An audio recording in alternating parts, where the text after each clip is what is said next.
And I don't know if some of your listeners will relate to this, but I've always known that with food, you should be aiming to eat as many fresh fruits and vegetables as you can. But like many of you, I don't always love to eat my vegetables. I don't just love raw vegetables plain in my diet. And so I kind of need something to help trick me into getting all of those into my system.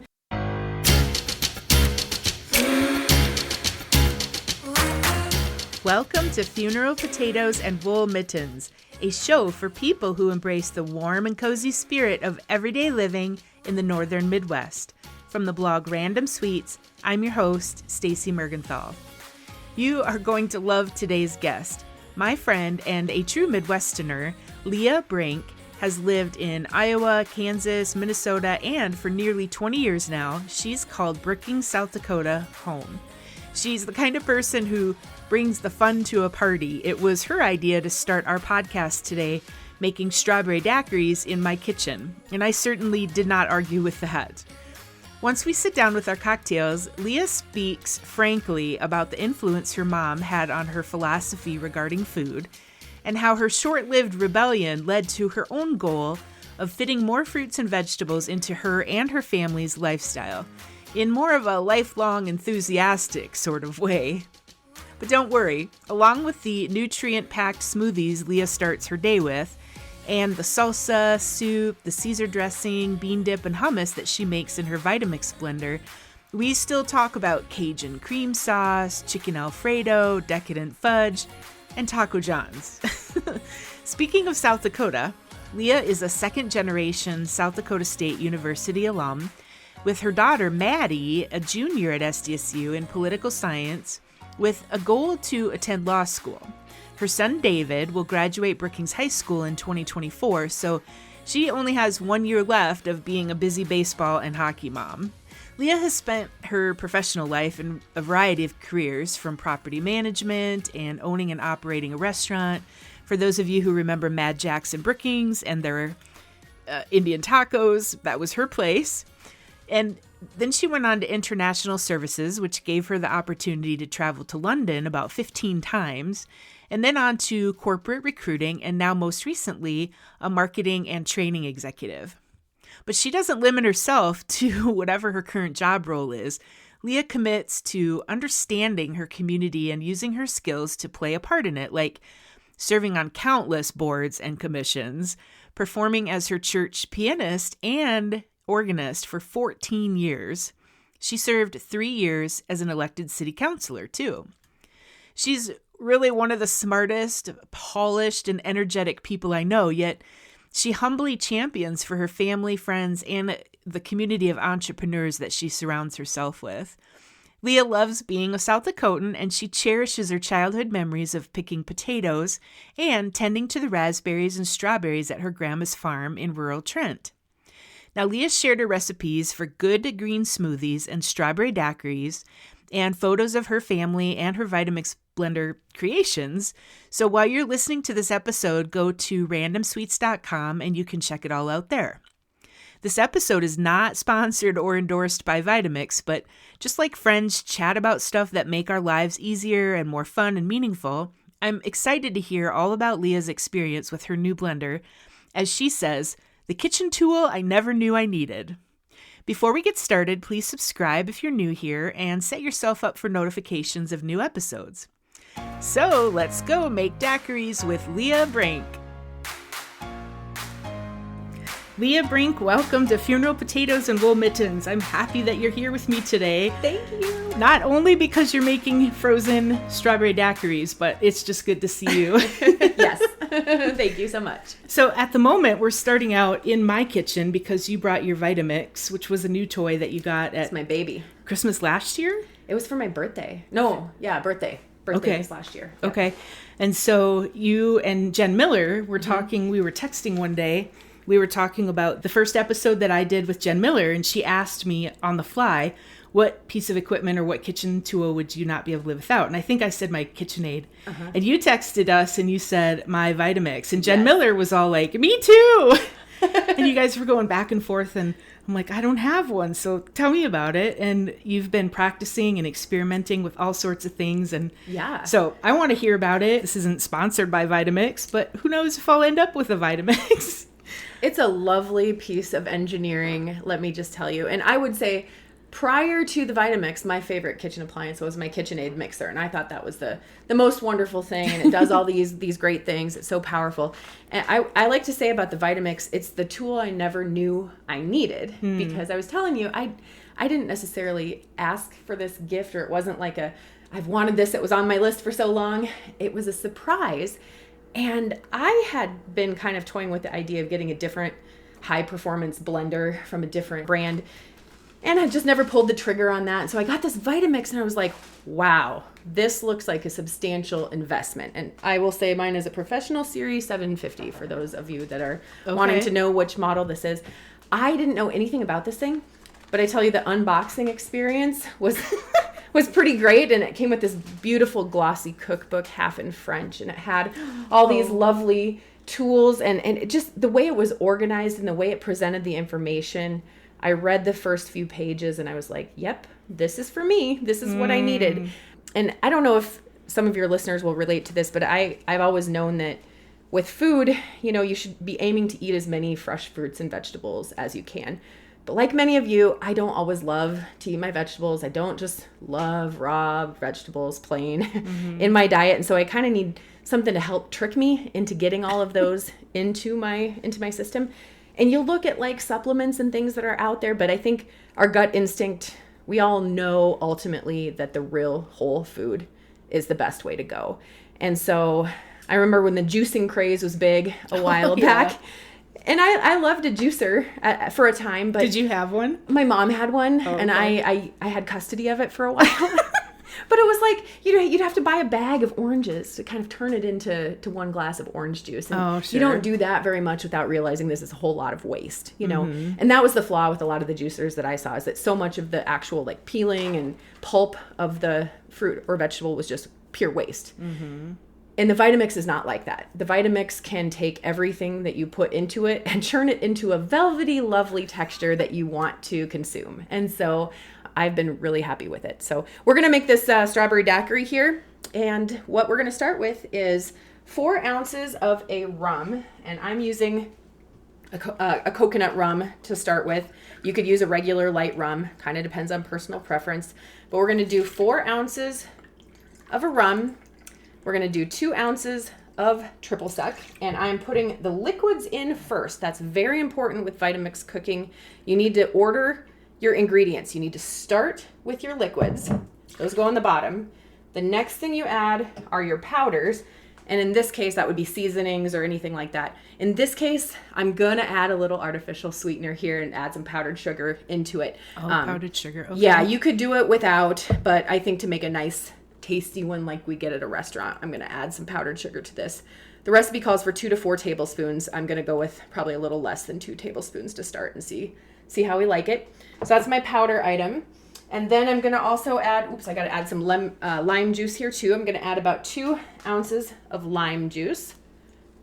And you just fresh squeeze those here fresh now. Squeeze, so that's fresh squeezed lime juice. Don't ever buy the things in those lemon and the limes that are in the produce section in those plastic. Oh yeah. Yeah.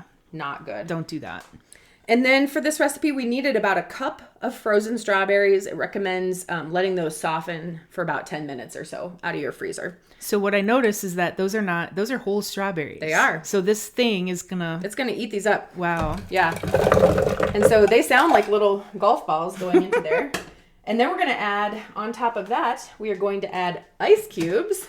That's ice goes on the top in any Vitamix recipe. Iced ingredients. The beautiful thing about the Vitamix is that you can actually add ingredients while it's mid-process because of the opening at the top. So we have this opening that you can insert the tamper and push ingredients down with, and you can do that right mid-blend. So sometimes if you get good with this, you can start to realize your mixture isn't liquid enough, and you can actually be adding liquid as you're going to make it the consistency that you want. But I recommend you play with it first for a while and see what you like. So I am going to push blend here, and you're going to hear the sound of the Vitamix. All right. Okay. Ready to go. Yep. Okay.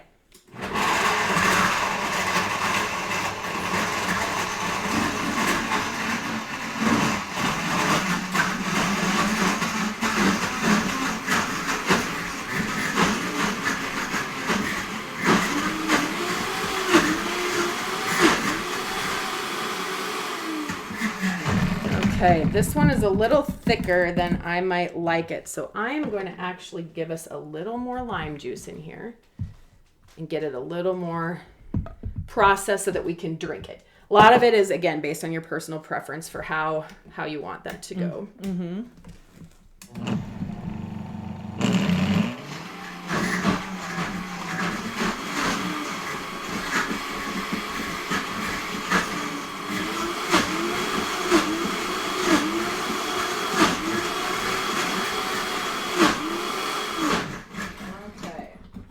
So you can see that we have a lovely consistency here. It is definitely going to be on the thicker side for the moment. We could also add more booze too.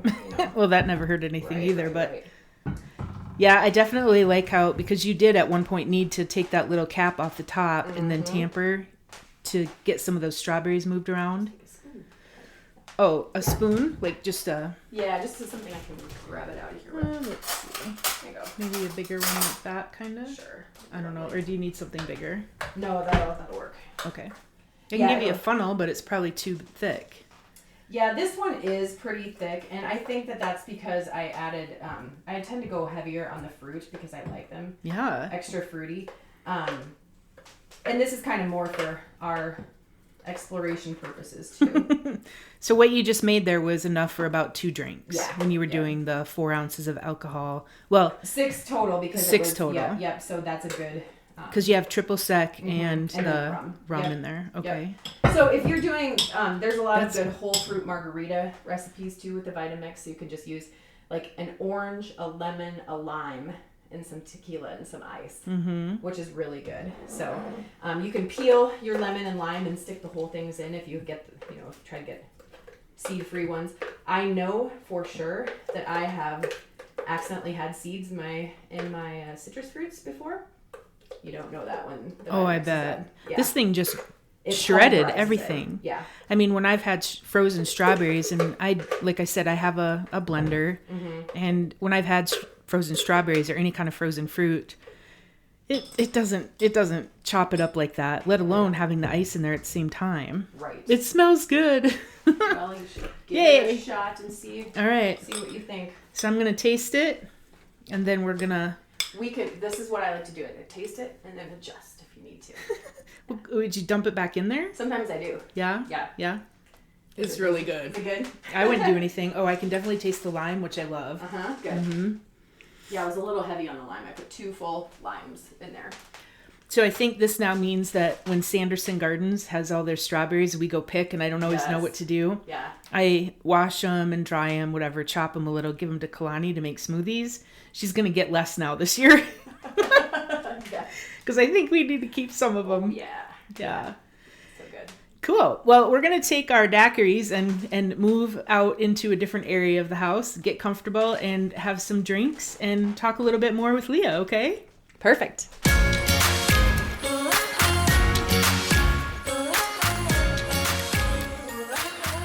All right, so we're back from making strawberry daiquiris in the Vitamix. So we're going to keep talking about the Vitamix. One of my big burning questions is, I don't have a Vitamix. And like I said earlier, maybe someday I will, but for everybody listening, if they're like, well, I don't have a Vitamix, I want to know, are a lot of these things that we're talking about or recipes maybe adjustable? People could probably put them in their own. I have a blender. Could you do it in a blender? I would think so. I think you just have to... if I'm looking for a Vitamix recipe for a particular thing, I will just Google Vitamix and that recipe and see if I can find something specific for Vitamix. But if I can't, generally whatever recipe you might find, you can probably adapt to any high performance blender. And that's ultimately, I think, kind of what this is / food processor. And so I'm sure there are other tools that would do nearly the same thing. nearly as well. I'm just really partial to this one. Oh, I can see why now that I've seen how it works. Yeah. And knowing how when I'm trying to even just make a smoothie and my strawberries get stuck at the bottom, Yes. and I'm trying to dig them out and It's the worst. whatever. Yeah. I use my food processor for hummus quite often. I think I even need to get the blade sharpened, but you've made hummus. So we'll talk about that in a little bit. But first, I just want to talk a little bit about really just your general, you have an outlook on food and some from your upbringing. And so I just want you to share a little bit about, well, you're very creative too, and you do a ton of stuff. I follow you, obviously we're friends, on social media, and your Snapchat or your Instagram stories have the most beautiful food and the way you present it. Thank you. I look at it and just think, oh my gosh, I would have just tossed it on a platter. Look at her presentation. So just tell me about all of that. Well, I think we eat with our eyes, and I really like a nice aesthetic presentation of almost anything highly designed, whether it's a building, whether it's a garment, whether it's a downtown in a community, anything that's very well designed, I think kind of goes well. So that's kind of the reason for that. I laugh about kind of the food upbringing. I give my mom some grief, and I think hopefully she'll laugh if she listens to this, but she's the reason why I had a lot of food rebellions. She had a lot of theories. Like there was, she would cook things like lentils, like with no seasoning, just lentils in a pot, and try to feed them to me. When I was 2 and 3, she would give me a spoonful of cod liver oil every day. You know what a fish oil tablet tastes like if you have a belch after you've taken one? Imagine not having the protective capsule and just having that stuff dumped down your throat. That happened to me a lot. She would make liver and onions. We'd have to eat that. But the thing that really got me was sauteed mushrooms. And I know a lot of people love mushrooms, but for whatever reason, the smell of those mushrooms in the butter in the saute pan, it would tie my stomach up in knots, and I would almost start to gag. The smell, just to this day, it's like it triggers me if I smell that. So she just was very interested in healthy foods. We never had a sugar syrup. There's no box of Fruit Loops in my house ever. There was no soda in the refrigerator. There was skim milk or water. That was it. That's all you ever had. If we went to a restaurant, we didn't get to order our own foods. We were ordered for. You never had, an appetizer or, basically, I like to look at it like they took a lot of the fun out of food. And so, and I know why. She was trying to instill healthy eating habits in us, and I appreciate that. And there are some things that definitely stuck. Like I eat a lot more fresh fruits and vegetables than I think a lot of my peers did growing up.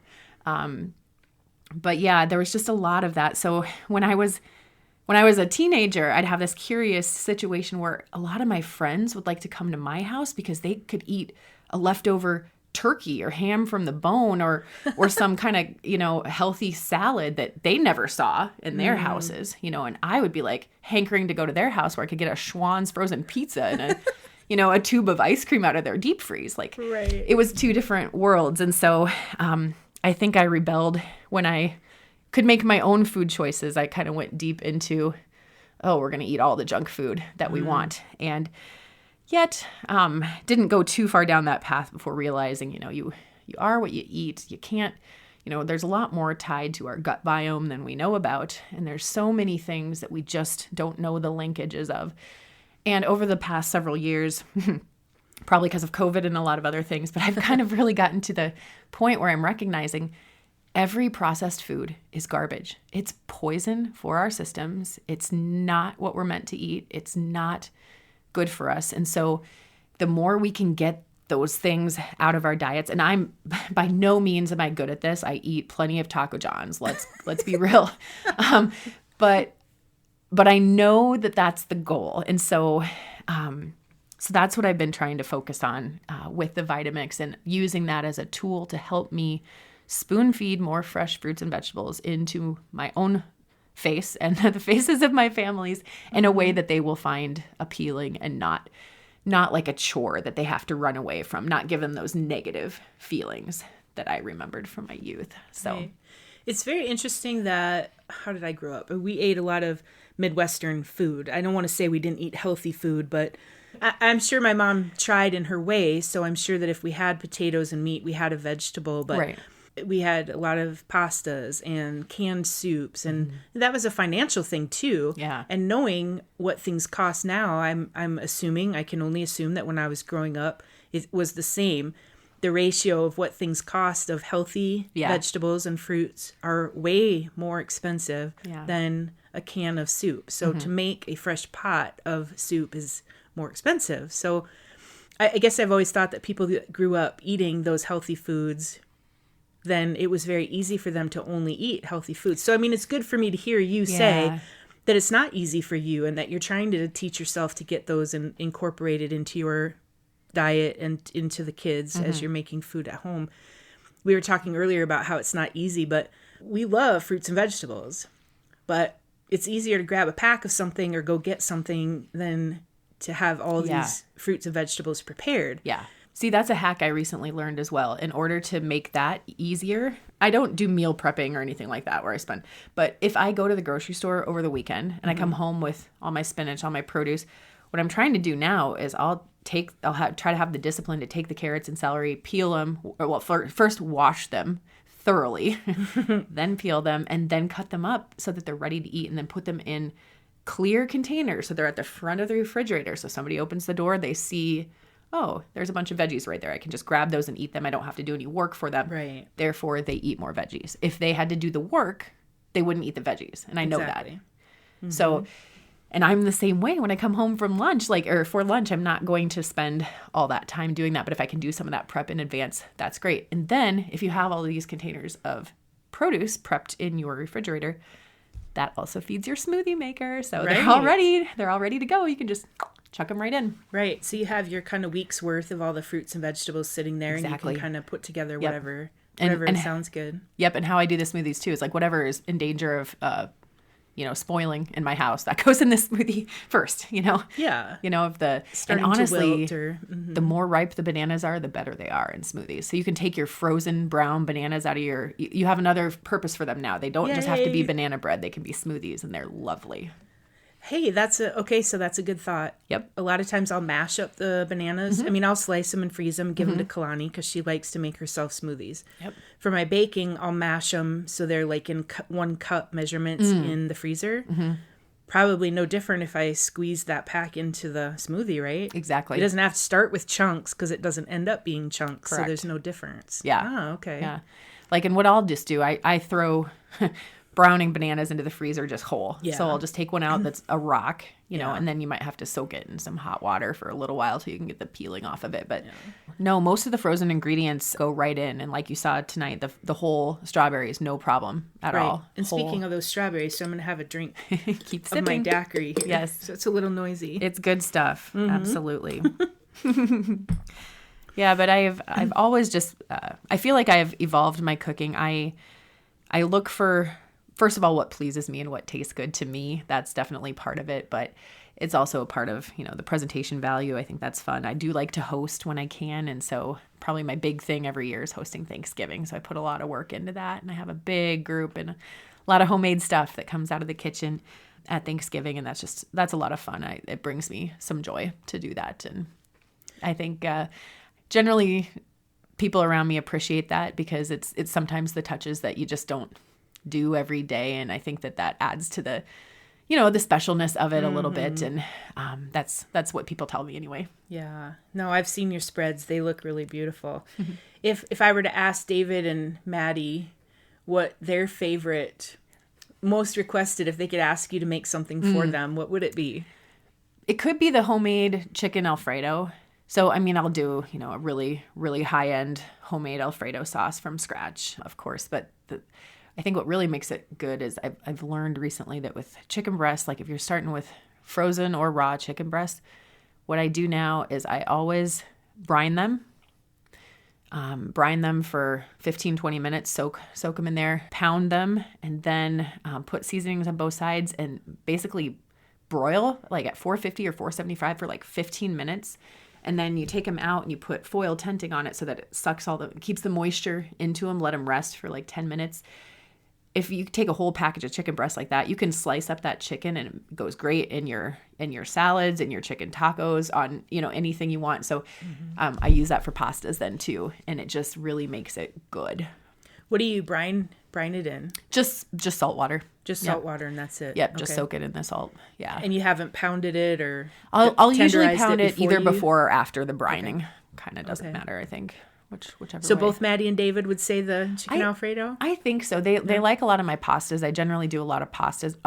When I was in college, there was a restaurant in Brookings called Casper's. Oh, yes. Do you remember on Casper's? Main Street. Yeah. Mm-hmm. And the chef there actually went to the Culinary Institute of America. And I was 19. Chad? No, it was Dave Casper. Oh, no. Okay. I was 19 when I started working there. And I think at that time I thought of the Olive Garden as good Italian food.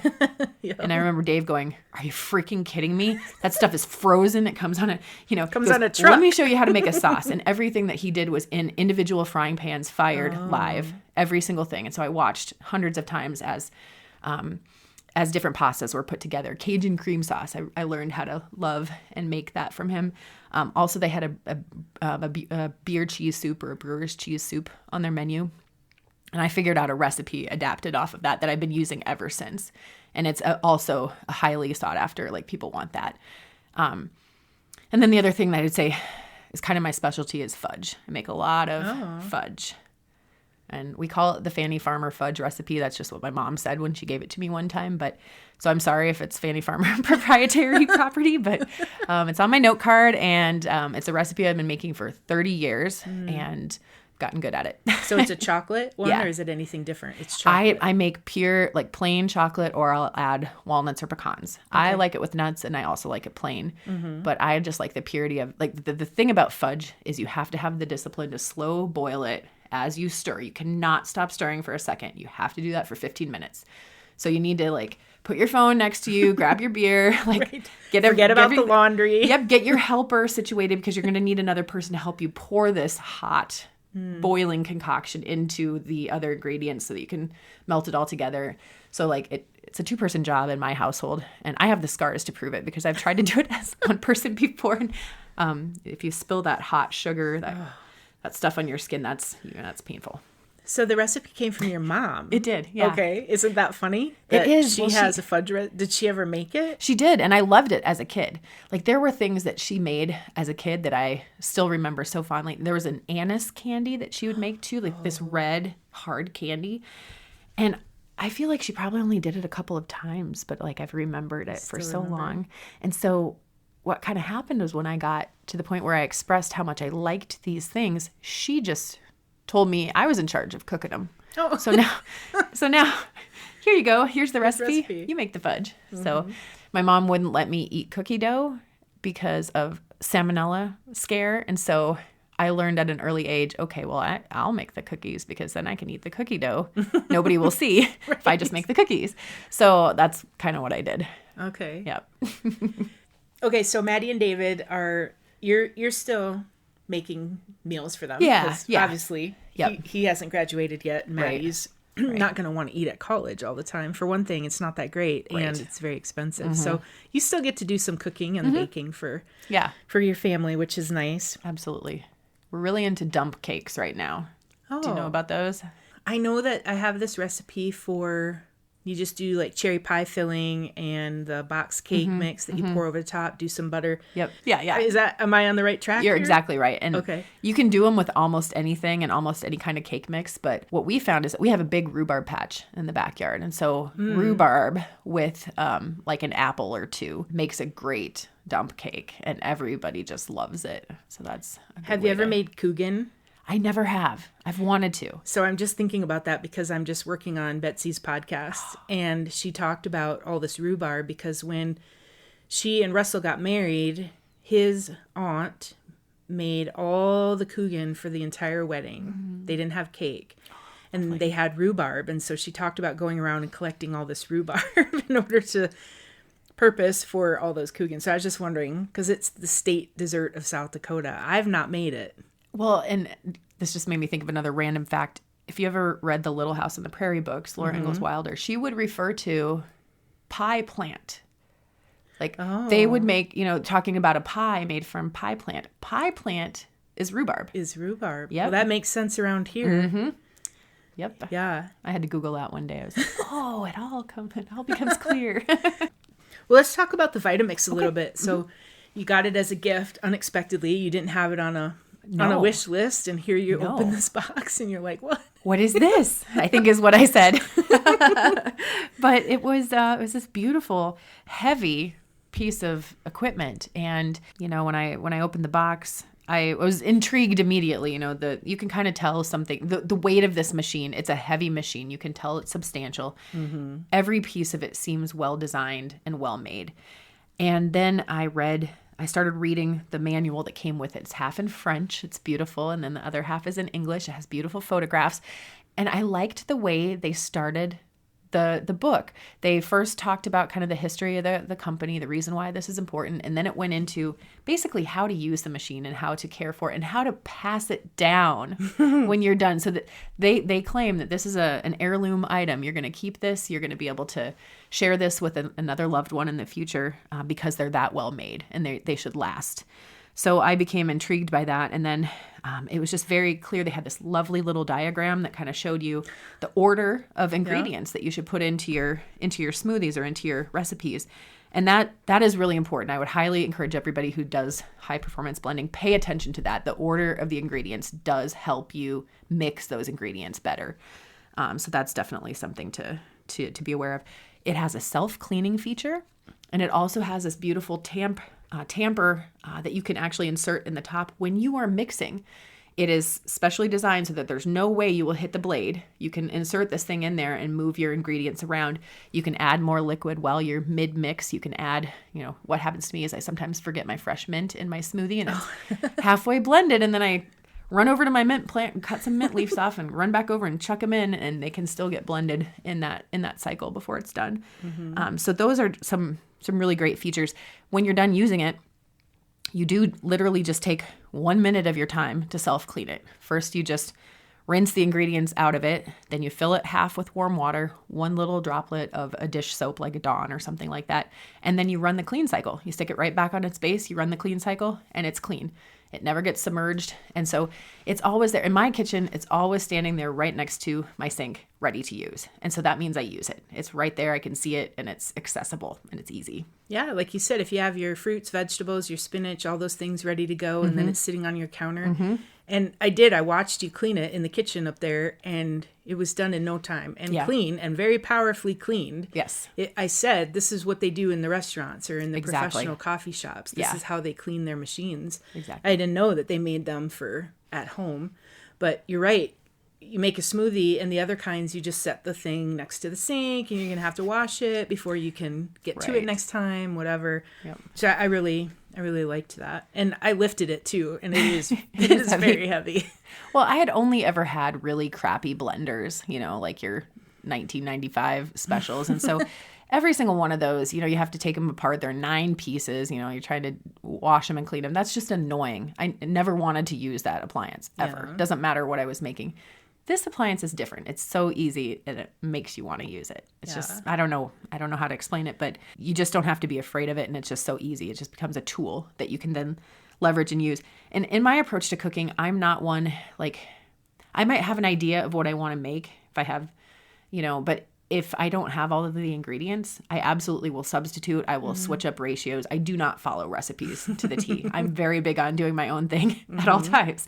And so with the Vitamix too, you can absolutely have that creativity as well. And so if you're getting started with one, I definitely recommend doing your first several recipes exactly as they call for, and getting a feel for it. And then you'll start to get a sense for, I like my things to be a little less dense, so I'm going to add more liquid. Or I like to have more, like it to be colder, I'm going to add more ice to this one, or whatever it might be.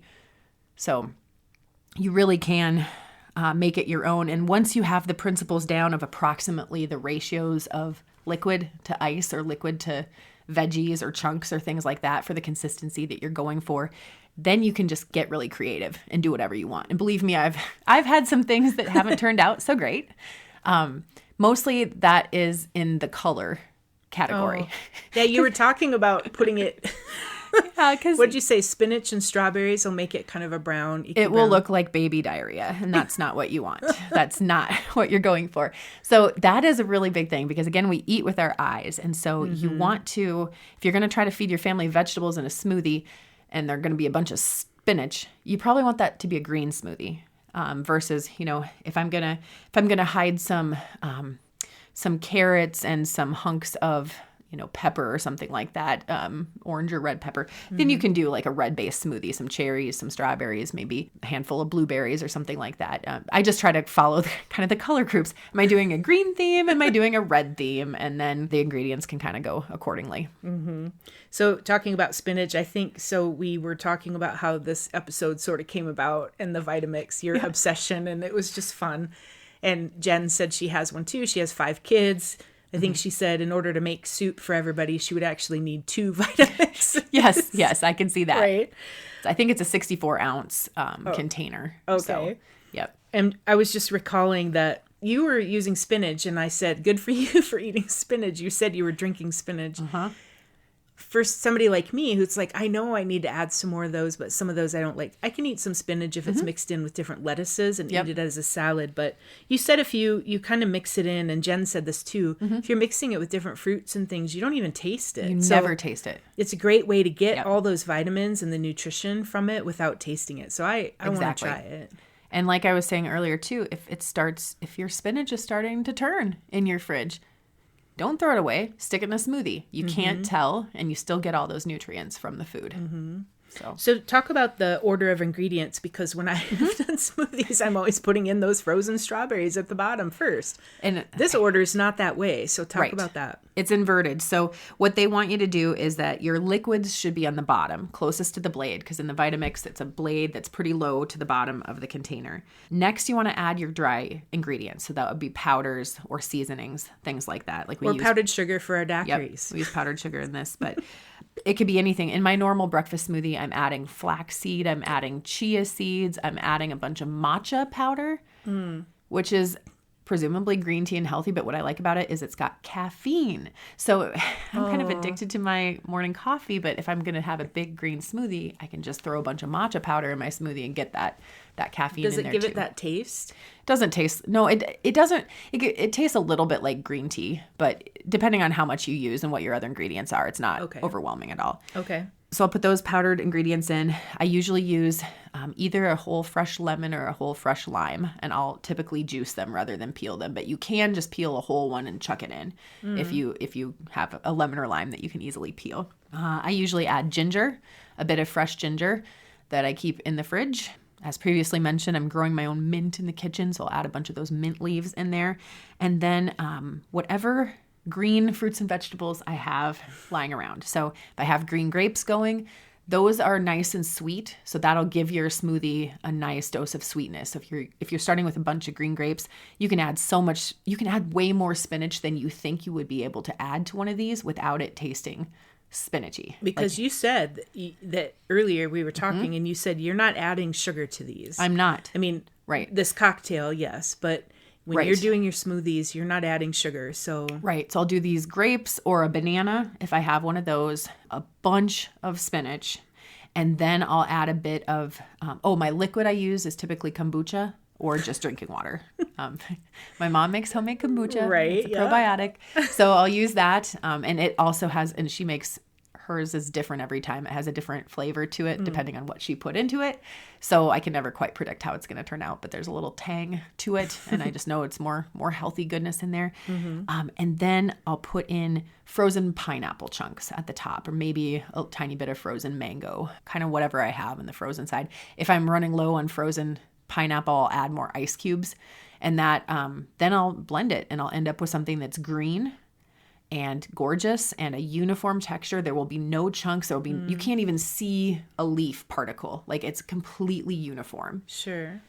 When it's done, and so something that goes nicely in a straw, and you can easily drink it and pour it in the cup and away to work. A couple things. What if ginger? You're using fresh ginger. Yeah. For those of us who haven't bought that, how do you take care of it? Do you put it in the refrigerator? Do you use a vegetable peeler? What do you do? Yeah, I'm new to this as well, so I'm not sure if I'm doing it right. But what I'm doing is I'm just buying the raw cluster. I do keep it in the fridge in a little container. And then what I do is every morning I just cut off a little bit. It's probably about the size of like a big marble, something like that is about how much I'm cutting off. Because it's pretty strong, I suppose, right? Yes, it can be very strong. So depending on how tolerant you are of a ginger flavor, some people will like that, some won't. I just take a paring knife and cut the peeling off of it a little bit and just chuck it in. Okay. And in one piece. And yeah, that stuff can be almost hard as a rock sometimes too, but the Vitamix can take it.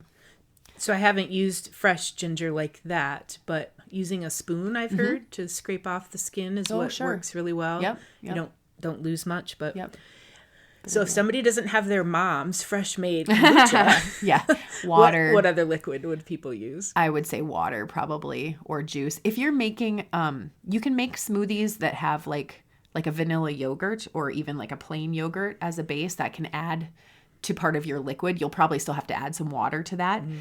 What I would recommend is if you're doing something with yogurt that you don't make it super citrusy, like you wouldn't want to put a whole bunch of vanilla yogurt and then a whole bunch of like orange juice and lemon juice. That just kind of gets a little weird with the citrus and the dairy. Okay. Together. But a little bit of yogurt, and a little goes a long way. So sometimes in the early days of this, when I thought I was going to need more sugar, I would just put even like a tablespoon of yogurt in, or just, a little bit out of a container, and that will change your texture and your flavor profile. Mm-hmm. So we talked a lot about smoothies, but I know that you've made a lot of other things like hummus, bean dip, salsa. Yeah. Let's talk about those, because to me, that's like the real deal. That's the real good food. I know it can be healthy, but to me, that's the really good stuff. Yeah. And then I also know that you made some French onion soup that didn't turn out or something. So talk about some of the yummy things that you've made. I love hummus. I love bean dip. Love salsa. I mean, oh my goodness. It's so easy to make your own bean dip. I had no idea. You can use a can of black beans, a can of just kidney beans, and then with the seasonings that you add and the recipes that the Vitamix has, you end up with a consistency that's just like a restaurant, like you're getting bean dip out of a high-end, nice restaurant, and add some cheese to it. Oh, so good. Hummus, same thing. The garbanzo beans or chickpeas, whatever you want to use, either one there. And then hummus is so fun too, because you can add so many different things to change your hummus. Like you throw a little dab of pesto in it, or throw more garlic in it, or throw some paprika in it, change Dill the pickles. color. Yes, all of that. And so that's really fun.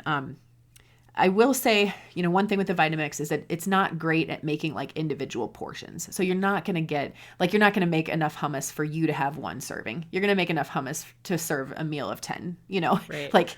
And so you have to kind of know that going in and kind of choosing your recipes accordingly. So when I make hummus, I use just one can of the chickpeas. Yeah, that's usually about what this is. It's a pretty big canister on the Vitamix, but it still works to do one can. Absolutely. Okay. Yep. I put Green Goddess seasoning in it last week when I made it. What was for Kalani's graduation party. And Trader Joe's just sells like a bottle of Green Goddess seasoning. I've never seen it as a seasoning just on its own. Yeah, it was really good. But I really hadn't thought, I love refried beans. So heat them up and then add a little cheese. Exactly. Some salsa or something in there, stirred up a little seasoning. So I had not thought of making them myself. Yeah. Buying a can or two of pinto beans. And then putting them in the Vitamix or a blender, food processor, whatever, adding your seasonings and all that. Yep. That's all you have to do? It is. And I'll throw one step further here. There's a basic salsa recipe in the Vitamix cookbook that's called California salsa. And it's kind of like the basic salsa. And you can, it's got your cilantro, your tomatoes, some onions. That recipe then is called for in a whole bunch of other Vitamix recipes. So you start with making your salsa and you get some of that for your tacos meal. But then when you get to your bean dip, it's going to call for like a cup of that salsa or whatever that adds some of the flavor profile to it too. So it can be kind of fun to use that. I've used that salsa that I've made, which will keep for several days in the fridge, no problem.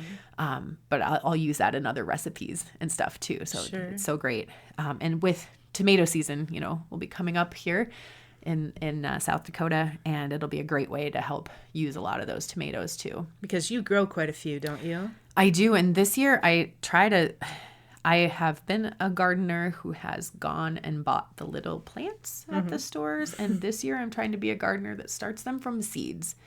and gets those seeds transplanted into the garden successfully. So that's been a little bit more, but I have a whole bunch of tomato and pepper plants ready to go into the garden. They're kind of hardening right now, and hopefully we'll get those in the next week or two.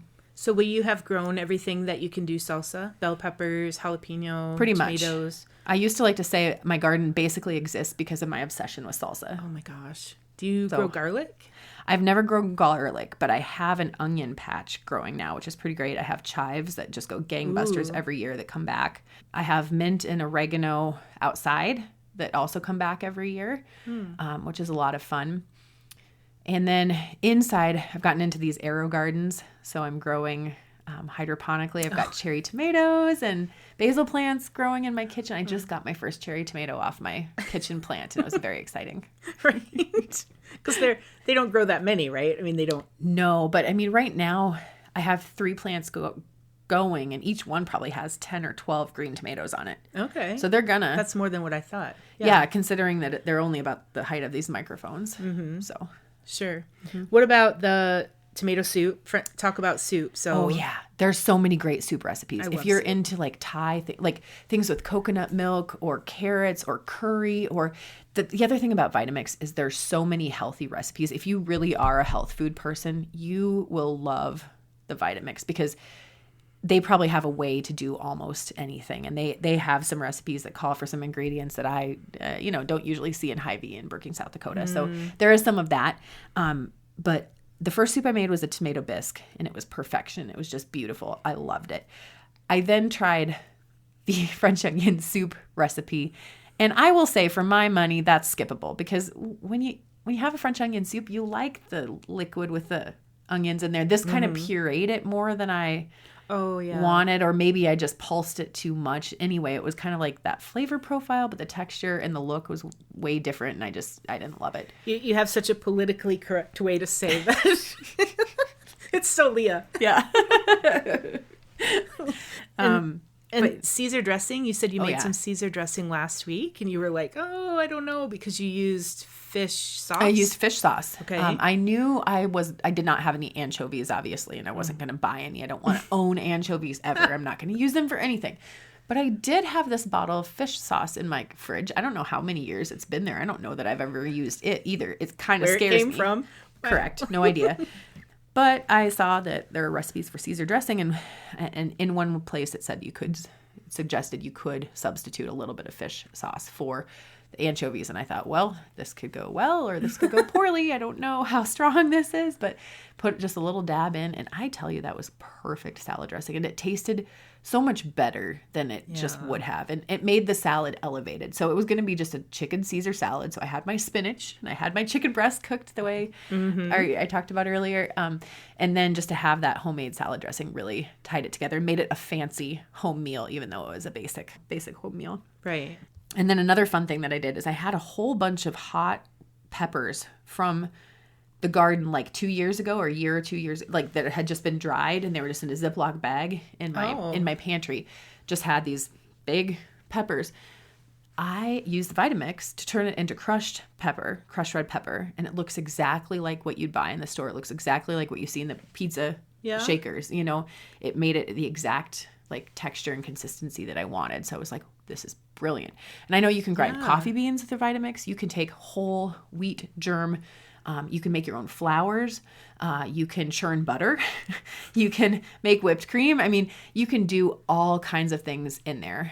And if you get really into this, they'll recommend that you have like 2 containers for your Vitamix, one for your dry chopped stuff, and then one for all your wet ingredients like your smoothies and that kind of thing. And why? Why is that? I think it keeps the one container just nicer. If you're grinding coffee beans in it, it's gonna take on some coloration, and it's just gonna make it kind of filmy and stuff like that. And so it just keeps your other one nicer looking. Mm-hmm. So, do you have a favorite thing that you just keep going back to, that you just keep making over and over again? It's probably the smoothie, because that's just what I'm trying to do with my lifestyle. I'm trying to like fit that in for one breakfast or one lunch several days a week as kind of a meal substitute.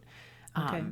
And so just because I've done that the most, that's probably my favorite. And I keep doing variations, and seeing what I like. But definitely I don't ever add any sugar or anything like that anymore. And so if I'm just using the fresh fruits and vegetables or frozen unsweetened fruits. So I will buy bags of frozen strawberries, bags of frozen pineapple, frozen peaches and stuff, but they're always unsweetened. So I suppose it's a taste that you get used to. Yes. So right now, if you're so used to everything with sugar, because everything has sugar, maybe it doesn't seem as sweet. But I would be willing to bet it doesn't take you too long before your taste adjusts to not having all of that. Yeah, it really does adjust. And then I know people say this, but I think it's true. If you have less of it, you'll crave it less over time too. Yeah, I should try that. Yeah, I know. I think I need to try that. You and me both. So what are some of do you have something that you've been wanting to try? What's the next new thing you're going to try in the Vitamix, or that you want to perfect or adjust on something else that you've been making? Sure. Because I know you don't just stop at, okay, these are the ones that I like, and now I'm going to stop. I know you better than that. I guess nothing super comes to mind. I will say that I'm most intrigued with a lot of these soup profiles and trying to do more with maybe like Asian or Thai types of flavors. I don't consider myself good at any kind of Oriental cuisine or cooking in those veins. And so some of that I think I could get better with, or even some of the recipes that are more like root vegetables and things like that. Some of those hearty soups that, I also love cheese. So like something doesn't have cheese in it or sugar. Like I really want those things, or pasta or something, so just trying to get to getting more into foods that are adjacent or close to what I crave, but are not quite as nasty for you. The pasta, when you were talking about that earlier, are you making your own fresh pasta?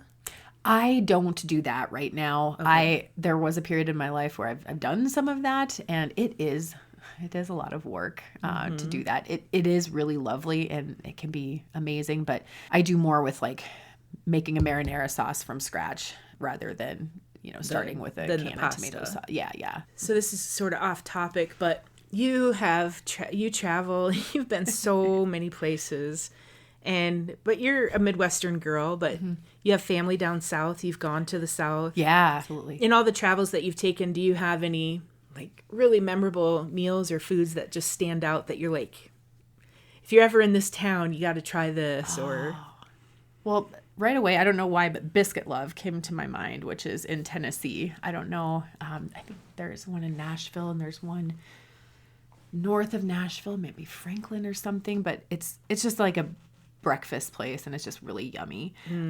This is going to sound really ridiculous, but I love me a good Waffle House.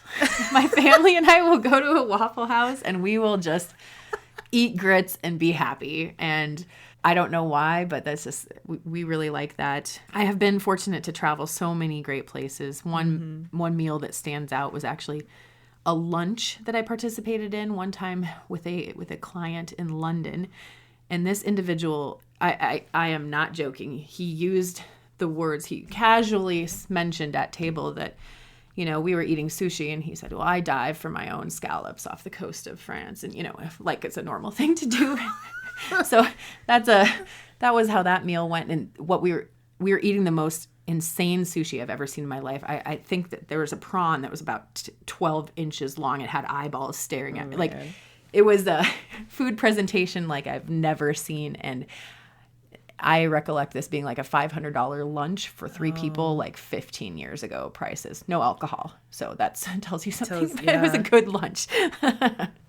But I definitely am one that when we do travel, we don't go to the chain restaurants. We try to stop and try a local thing, probably a lot like you. And I've taken your recommendations in different places, most notably in the Twin Cities a couple months ago for hockey nationals. I was going to all the places that Stacy recommended for me to go, and I was happy. So well, I love sharing. I love sharing that with people because sometimes that's how I find out about it. Yeah. And so to pass that on. Yeah. The Waffle House, so that makes me laugh because when we went to Alabama, I had never been to a Waffle House. And so although a chain, Jason, obviously we have to go to a Waffle House. He has been to them before and he likes grits, so that was a good stop. But we ended up at a Waffle House twice and it was good. I'm sure it's sort of the nostalgia too for you. Yeah. And so some of those things, but Yep. so when we did our podcast episode and I wrote about it and included the Waffle House, and some people from down there then commented and they're like, you lost me at the Waffle House. Okay, I'm sure, but you have to understand, we come from the middle of the Midwest and there is not anything like it. Right. So I had to include it because it was new to me and it was good. And so It might be like Denny's used to be in its heyday like 25 Country years Kitchen. ago. Remember the Country Kitchen? Gosh, I have another term for that place. I worked there in college too. The one in Brookings? Yeah. I did the bar rush shift. So There would be plenty of story. Yeah, I worked at a Perkins in Marshall, Minnesota, bar rush in the, we would marry up the ketchups. Oh, I remember that. And it's the most disgusting thing. And to this day, I want a new bottle of ketchup in a restaurant or I don't want it. Yeah. Not only because of the marrying it, but there was one day, because the next day after bar rush is when you would marry. Mm-hmm. I'm marrying them up and this thing comes out and you're like, okay, we've seen the cigarette butts and the ashes in there before from cigarettes because this was still the 90s and there was a smoking section. Absolutely. Yep. One time it was a condom that came out. I hope that practice has changed some in the last 20 I have no years. idea. I haven't worked in restaurants since 95. So were there any other places though, or meals? Gosh, I kinda interrupted you.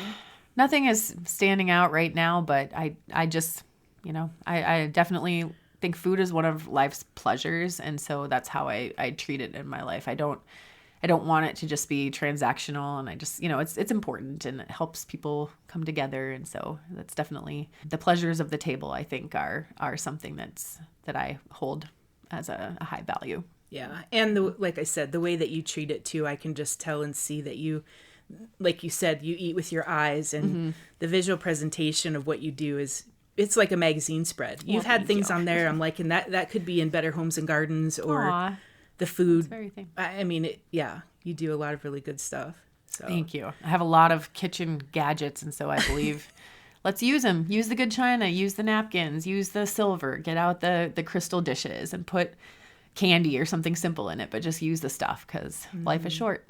Yeah, and you're saving it, and then for who? For what? And because for the next person might not want it, and they might donate it to Goodwill, and it never got used in your lifetime, or since it was passed on to you. So I think there's like an epidemic of grandma's china lying around this country that nobody wants anymore. Nobody wants grandma's china when she's done with it. Because I don't need a 12-person set. That's people just are kind of over that, and I'm like, I want it all. Yeah. People don't eat like that anymore. Yeah, that's true. What is that from? Because we have dishwashers and you can't put it in the dishwasher? I suppose. I don't know what happened. Yeah. Oh, that my other obsession in terms of kitchen stuff is Fiesta ware. I've started a Fiesta collection and I love it too. And it just makes me happy every time I open a cabinet and I see just rainbow colored dishes, and it's just so you do good. Rainbow colors. You're not stuck on. I do all the colors. I buy new Fiesta when I find it on sale. I buy stuff at auctions. I buy things at antique stores. If I see somebody's got one little random plate, I'll just buy it all. Mix and match. Yeah, very cool. For right now, I want to have so much of it that I can eventually get to a point where I can say, oh, it's Christmas. Let's use the red and the green and the white Fiesta. Oh, it's Hobo Day. Let's use the blues and the yellows. And, get to that point. Fiesta goals. Yes, Fiesta goals. I like it. Well, I'm looking at the list here. Did we miss anything? Oh, maybe just like the sorbets and ice creams you can do. Yeah. And you can make blizzards and stuff like that with your Vitamix. You have to, I think the ice creams and the sorbets are a little tricky because it's a lot about getting the exact ratio of ingredients so that your thickness isn't too much and it doesn't overwhelm your machine. So that's the trickiest part of it. But once you get that down, the sky's the limit with that stuff. And you can really make some good stuff. So you're probably going to try to perfect that next. You said you love ice cream. I'm pretty sure I'm going to work on ice cream. Yeah, you're right. and Culver's will miss you? Maybe. Is that the deal? Maybe they will. I don't know. What's your favorite? Do you do chocolates? Do you do fruits? What do you do? At home, when I'm making it, the Vitamix, it's definitely like fruit sorbets and stuff like that. I did try a chocolate thing one time. I haven't tried adding like candy bars and things like that to anything yet, but I think that'll come at some point. Mm-hmm. But yeah, the fruit sorbets and things like that are light and And really, you can add some interesting, dash of cinnamon or some flavors that you wouldn't expect to put in there. It can really make it interesting too. Can you add extract to it? Yeah. So if it were mint, or if you wanted something, you could do like a mint extract or pecans and maple. Yeah, that's a good maple thought. Syrup. I don't know. Maple syrup would be a good one. I've never and made a lot of homemade people ice cream. use honey as their sweetener for the Vitamix too. Love it. Yep. Love it. Regular honey, raw honey, as opposed to, refined or processed sugar. And 80 honey. That's where I get it all. Yep. Yep. We have a lot of good honey around here, don't we? We do. Yeah. We do. Because quail honey's around. Yes. Livingston. I mean, just locally in the Brookings area. Yeah. We have at least 3 or 4. Well, anything else that you want to share, that you want to end with? No, just, eat real food, not too much, mostly plants. Mostly plants. That's diet advice 101. Get that spinach in somehow. That's right. Right. Yep. Thank you so much for the opportunity. It was super fun. Oh, I'm so glad that you agreed. And I mean, just even as we were talking today, you're talking about these pasta sauces and the fudge and that beer soup, cheese soup. And so if you are willing to share, we'll have you back and then you can talk about some of those. Fall themed one. Yes. Sounds definitely. great. I'd love to. Leah, thank you very much for coming on Funeral Potatoes and Wool Mittens. Thank you. Eat mostly plants? I can make that work because coffee, chocolate, and strawberries all come from plants. And just like my sister-in-law Betsy, she also mentioned in her episode, pioneers referred to rhubarb as pie plant for a good reason. But seriously, I hope this episode gives us all the inspiration to find delicious ways to incorporate more fruits and vegetables into our meals and our snacks. I looked up biscuit love, and I can see why Leah likes it. If I ever get there, I'm ordering a B-roll and the Gertie. And I bet Jason would probably try a Southern Benny or the Princess, or maybe both.